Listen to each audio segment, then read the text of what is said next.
जय श्री राम मित्रों। आर्य समाज नाम का संगठन कहता है कि ईश्वर निराकार है, भगवान कोई भी बन सकता है। और सनातन धर्म क्या कहता है?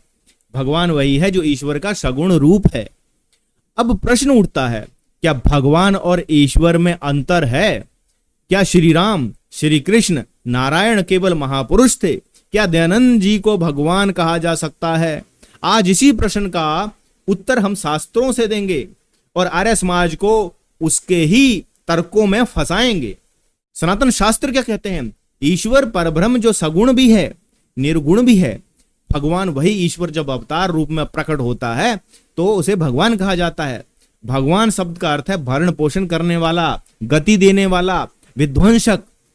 षटगुण ऐश्वर्य से युक्त जो है वही भगवान है। श्रीमद् भागवत 1-2-11 इसका प्रमाण है। इसीलिए ईश्वर जब अवतरित होते हैं तो उनको भगवान कहा जाता है। श्री राम और श्री कृष्ण और नारायण साक्षात भगवान है। आर्य समाज कहता है ईश्वर निराकार है, अवतार नहीं लेता, भगवान कोई भी बन सकता है, यहां तक कि दयानंद भी। तो प्रश्न उठता है, क्या दयानंद को भगवान कहना शास्त्र सम्मत है? क्या दयानंद के जीवन में षटगुण ऐश्वर्य था? क्या उन्होंने श्री कृष्ण जैसी कोई लीला की? उत्तर है नहीं। और हां, तो श्री कृष्ण से बड़ा कौन? तो ये भावनात्मक भक्ति नहीं है बल्कि अंधभक्ति है आर्य समाज की। क्या दयानंद स्वामी के माता पिता सनातनी नहीं थे? क्या दयानंद किसी दूसरे ग्रह से आए थे? दयानंद जी किस परंपरा के वो शिष्य थे? इसका उत्तर सीधा है कि वो सनातनी थे। फिर उन्होंने उसी सनातन का विरोध क्यों किया? शंकराचार्य जी का तर्क है कि दयानंद जी का आर्य समाज मुसलमानों के विरोध में निकला था और आज उनके अनुयायी सनातन धर्म के विरोध में ही उतर आए हैं और ये पानी पी पी कर सनातन धर्म को ही बुरा भला बोलते हैं, क्योंकि इनकी दाल नहीं गलती। इनका जो ईश्वर है वो सर्वशक्तिमान नहीं, बाधित ईश्वर की परिभाषा लेकर इनका संगठन चल नहीं सकता। इसीलिए ये सनातन धर्म के जो परंपराएं हैं, सनातन धर्म का जो मूल ज्ञान है उसका ही विरोध करते हैं और उसको ये पाखंड बताते हैं। लेकिन जब सिद्धांतों पे बात आती है तो ये लोग निरुत्तर हो जाते हैं।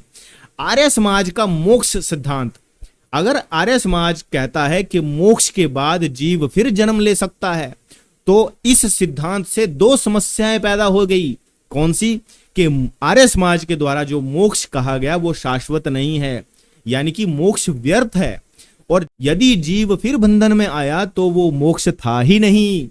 भगवत गीता के 15वें अध्याय के 6ठे श्लोक में श्री कृष्ण जी कहते हैं, ना तम लोको ना वा पुनः आवर्तते है, वह मोक्ष प्राप्त जीव फिर लौटता नहीं। तो सनातन क्या कहता है? मोक्ष मतलब परम गति, अपवर्ग, जहां से वापसी नहीं। आर्य समाज ना मोक्ष को समझा है ना कर्म के फल को। तो आर्य समाज क्या कहता है? रामकृष्ण महापुरुष थे। तो भगवत गीता के 4थे अध्याय के 7वें और 8वें श्लोक में यदा यदा ही धर्मस्य कौन कह रहा है? श्री कृष्ण स्वयं कहते हैं, मैं युगों युगों में अवतरित होता हूं धर्म की रक्षा के लिए। अब आर्य समाज को बताइए, अगर कृष्ण ये बात कह रहे हैं तो वो ईश्वर ही हुए, और अगर ईश्वर कह रहे हैं तो ईश्वर का अवतार यहां सिद्ध होता है। दोनों ही स्थितियों में आर्य समाज का सिद्धांत झूठा और अपूर्ण यहां पर सिद्ध हो जाता है। भगवान और ईश्वर में कोई विरोध नहीं।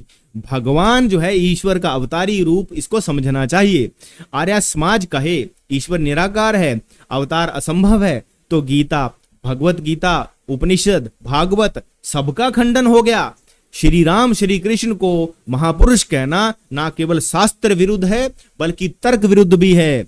आर्य समाजियों से पूछिए कि गीता 4थे अध्याय के 6ठे से 8वें श्लोकों को कौन बोल रहा है? श्री कृष्ण बोल रहे हैं या ईश्वर? दोनों ही स्थितियों में तुम्हारी बात गलत सिद्ध होती है। और दयानंद को भगवान कहना, ना वे अजन्मे थे, ना वो अनादि थे, ना अवतारी थे, तो फिर भगवान कैसे? यह शास्त्रीय नहीं, केवल अंधभक्ति है। अगर आपको यह शास्त्र सम्मत तर्क पसंद आए तो इस वीडियो को शेयर कीजिए, उन सभी तक पहुंचाइए जो ईश्वर और भगवान को लेकर भ्रम में हैं।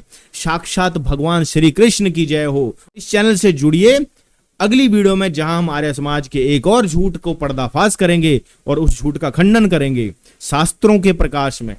जय श्री राम।